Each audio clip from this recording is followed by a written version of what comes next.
Big stuff. We appreciate you being here. Late last night and early today, at my direction, the United States Armed Forces conducted an extraordinary military operation in the capital of Venezuela. Overwhelming American military power, air, land, and sea, was used to launch a spectacular assault. And it was an assault like people have not seen since World War II. It was a force against a heavily fortified military fortress in the heart of Caracas to bring outlaw dictator Nicolas Maduro to justice. This was one of the most stunning, effective, and powerful displays of American military might and competence in American history. And if you think about it, we've done some other good ones, like the attack on Soleimani, the attack on al-Baghdadi, and the obliteration and decimation of the Iran nuclear sites just recently in an operation known as Midnight Hammer, all perfectly executed and done. No nation in the world could achieve what America achieved yesterday, or frankly in just a short period of time. All Venezuelan military capacities were rendered powerless as the men and women of our military, working with U.S. law enforcement, successfully captured Maduro in the dead of night. It was dark. The lights of Caracas were largely turned off due to a certain expertise that we have. It was dark and it was deadly. But captured along with his wife, Celia Flores, both of whom now face American justice. Maduro and Flores have been indicted in the Southern District of New York, it's Jay Clayton, for their campaign of deadly narco-terrorism against the United States and its citizens. I want to thank the men and women of our military who achieved such an extraordinary success overnight with breathtaking speed, power, precision, and competence. You rarely see anything like it. You've seen some raids in this country that didn't go so well. They were an embarrassment. If you look back to Afghanistan, or if you look back to the Jimmy Carter days, they were different days. We're a respected country again, maybe like never before. These highly trained warriors, operating in collaboration with U.S. law enforcement, caught them in a very ready position. They were waiting for us. They knew we had many ships out in the sea. We were just sort of waiting. They knew we were coming. So they were in a ready, what's called a ready position. But they were completely overwhelmed and very quickly incapacitated. If you would have seen what I saw last night, you would have been very impressed. I'm not sure that you'll ever get to see it, but it was an incredible thing to see. Not a single American service member was killed, and not a single piece of American equipment was lost. We had many helicopters, many planes, many people involved in that fight. But think of that, not one piece of military equipment was lost, not one service member was, more importantly, killed. The United States military is the strongest and most fearsome military on the planet by far, with capabilities and skills our enemies can scarcely begin to imagine. We have the best equipment anywhere in the world. There's no equipment like what we have, and you see that even if you just look at the boats. You know, we've knocked out 97% of the drugs coming in by sea. 90%. Each boat kills on average, 25,000 people. We knocked out 97%. And those drugs mostly come from a place called Venezuela. We're going to run the country until such time as we can do a safe, proper, and judicious transition. So we don't want to be involved with having somebody else get in, and we have the same situation that we had for the last long period of years.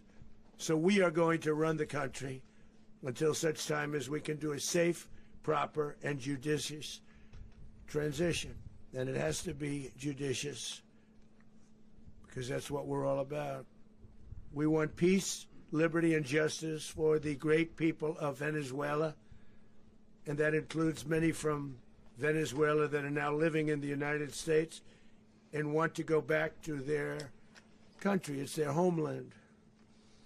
We can't take a chance that somebody else takes over Venezuela that doesn't have the good of the Venezuelan people in mind. We've had decades of that. We're not going to let that happen.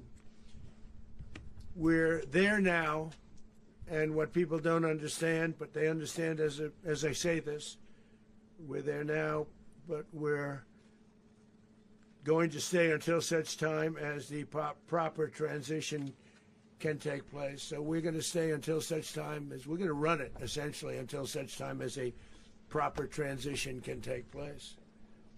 As everyone knows, the oil business in Venezuela has been a bust, a total bust, for a long period of time. They were pumping almost nothing by comparison to what they could have been pumping and what could have taken place. We're going to have our very large United States oil companies, the biggest anywhere in the world, go in, spend billions of dollars, fix the badly broken infrastructure, the oil infrastructure, and start making money for the country. And we are ready to stage a second and much larger attack if we need to do so. So we were prepared to do a second wave if we needed to do so. We actually assumed that a second wave would be necessary, but now it's probably not. The first wave, if you'd like to call it that, the first attack was so successful, we probably don't have to do a second, but we're prepared to do a second wave, a much bigger wave, actually. This was pinpoint, but we have a much bigger wave that probably won't have to do. This partnership of Venezuela with the United States of America, a country that everybody wants to be involved with because of what we were able to do and accomplish, will make the people of Venezuela rich, independent, and safe. And it will also make the many, many people from Venezuela that are living in the United States extremely happy. They suffered. They suffered. So much was taken from them. They're not going to suffer anymore. The illegitimate dictator Maduro was the kingpin of a vast criminal network responsible for trafficking colossal amounts of deadly and illicit drugs into the United States. As alleged in the indictment, he personally oversaw the vicious cartel known as Cartel de las Solas, which flooded our nation with lethal poison responsible for the deaths of countless Americans, the many, many Americans. Hundreds of thousands over the years of Americans died because of him. Maduro and his wife will soon face the full might of American justice and stand trial on American soil. Right now they're on a ship. They'll be heading to ultimately New York, and then a decision will be made, I assume, between New York and Miami or Florida. But we have people where the overwhelming evidence of their crimes will be presented in a court of law. And I've seen it. I've seen what we have. It's both horrible and breathtaking that something like this could have been allowed to take place. For many years after his term as president of Venezuela expired, Maduro remained in power and waged a ceaseless campaign of violence, terror, and subversion against the United States of America, threatening not only our people, but the stability of the entire region. And you all saw it. In addition to trafficking gigantic amounts of illegal drugs that inflicted untold suffering and human destruction all over the country, all over, in particular the United States. Maduro sent savage and murderous gangs, including the bloodthirsty prison gang, Tren de Aragua, to terrorize American communities nationwide, and he did indeed. They were in Colorado. They took over apartment complexes. They cut the fingers off people if they called police. They were brutal, but they're not so brutal now. And I just have to congratulate our military, Pete and everybody, and our National Guard, because the job that they've done, whether it's in Washington, D.C., where we have a totally safe city, where it was one of the most unsafe cities anywhere in the world, frankly, and now we have no crime in Washington, D.C. We haven't had a killing. We had the terrorist attack a few weeks ago, a little bit of a different kind of a threat, but we haven't had a killing in a long period of time, 6-7 months. We used to have two, on average, 2 a week in Washington, our capital. We don't have that anymore. The restaurants are opening. Everyone's happy.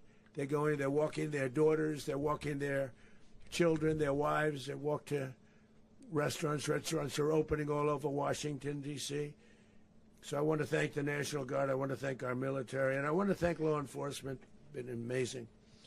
And they should do it with more cities. We're doing it, as you know, and we're doing it in Memphis, Tennessee right now, and crime is down. We've just sort of started a few weeks ago, but crime is down now 77%. And the governor of Louisiana called, great person, and he wanted us to help him, as you know, in a certain very nice part of Louisiana, and we have done that. And it was a rough section, and we have crime down. I understand it's down to almost nothing already after 2.5 weeks. New Orleans, it's down to almost nothing, and we've only been there for 2.5 weeks. Can't imagine why governors wouldn't want us to help. We also helped, as you know, in Chicago, and crime went down a little bit there. We did a very small help because we had no working ability with the governor. The governor was a disaster, and the mayor was a disaster, but it knocked down crime. But we're pulling out of there. When they need us, we'll know. You'll know. You'll be writing about it. And likewise, Los Angeles, where we saved Los Angeles early on, where the head of the police department made a statement that if the federal government didn't come in, we would have lost Los Angeles. That's long after the fires. That's when they had the riots in Los Angeles. We did a great job. Got no credit for it whatsoever, but that's okay. It doesn't matter. We don't need the credit. But we'll be pulling out when they need us. They'll call, or we'll go back if we have to. We'll go back. But we did a great job in various cities. But the place that we're very proud of is Washington, D.C., because it's our nation's capital. We took it from being a crime-ridden mess to being one of the safest cities in the country. But the gangs that they sent raped, tortured, and murdered American women and children. They were in all of the cities I mentioned, Tren de Aragua. And they were sent by Maduro to terrorize our people, and now Maduro will never again be able to threaten an American citizen or anybody from Venezuela. There will no longer be threats. For years I've highlighted the stories of those innocent Americans whose lives were so heartlessly robbed by this Venezuelan terrorist organization. Really one of the worst. One of the worst, they say the worst. Americans like 12-year-old Jocelyn Nungari from Houston. Beautiful Jocelyn Nungari, what happened to her? They, as you know, they kidnapped, assaulted, and murdered by Tren de Aragua animals. They murdered Jocelyn and left her dead under the bridge. There was a bridge that will never be the same to so many people after seeing what happened. As I've said many times, the Maduro regime emptied out their prisons, sent their worst and most violent monsters into the United States to steal American lives. And they came from mental institutions and insane asylums. They came from prisons and jails. The reason I say both, they sound similar. Actually, prisons a little bit more hostile, a little bit tougher. A mental institution isn't as tough as an insane asylum, but we got them both. They sent from their mental institutions. They sent from their jails, prisons. They were drug dealers. They were drug kingpins. They sent everybody bad into the United States, but no longer. And we have now a border where nobody gets through. In addition, Venezuela unilaterally seized and stole American oil, American assets, and American platforms, costing us billions and billions of dollars. They did this a while ago, but we never had a president that did anything about it. They took all of our property. It was our property. We built it. And we never had a president that decided to do anything about it. Instead, they fought wars that were 10,000 miles away. We built Venezuela oil industry with American talent, drive, and skill, and the socialist regime stole it from us during those previous administrations, and they stole it through force. This constituted one of the largest thefts of American property in the history of our country. Considered the largest theft of property in the history of our country. Massive oil infrastructure was taken like we were babies, and we didn't do anything about it. I would have done something about it. America will never allow foreign powers to rob our people or drive us back into and out of our own hemisphere. That's what they did. Furthermore, under the now deposed dictator Maduro, Venezuela was increasingly hosting foreign adversaries in our region and acquiring menacing offensive weapons that could threaten U.S. interests and lives. And they used those weapons last night. Potentially in league with the cartels operating along our border. All of these actions were in gross violation of the core principles of American foreign policy, dating back more than 2 centuries, and not anymore. All the way back, it dated to the Monroe Doctrines, and the Monroe Doctrine is a big deal, but we've superseded it by a lot, by a real lot. They now call it the Monroe Document. I don't know. It's Monroe Doctrine. We sort of forgot about it. It was very important, but we forgot about it. We don't forget about it anymore. Under our new national security strategy, American dominance in the Western Hemisphere will never be questioned again. Won't happen. So just in concluding, for decades, other administrations have neglected or even contributed to these growing security threats in the Western Hemisphere. Under the Trump administration, we are reasserting American power in a very powerful way in our home region. And our home region is very different than it was just a short while ago. The future will be, and we did this in my first term. We had great dominance in my first term, and we have far greater dominance right now. Everyone's coming back to us. The future will be determined by the ability to protect commerce and territory and resources that are core to national security. These are core to our national security. Just like tariffs are, they've made our country rich, and they've made our national security stronger than ever before. But these are the iron laws that have always determined global power, and we're going to keep it that way. We will secure our borders. We will stop the terrorists. We will crash the cartels, and we will defend our citizens against all threats, foreign and domestic. Other presidents may have lacked the courage or whatever to defend America, but I will never allow terrorists and criminals to operate with impunity against the United States. This extremely successful operation should serve as warning to anyone who would threaten American sovereignty or endanger American lives. Very importantly, the embargo on all Venezuelan oil remains in full effect.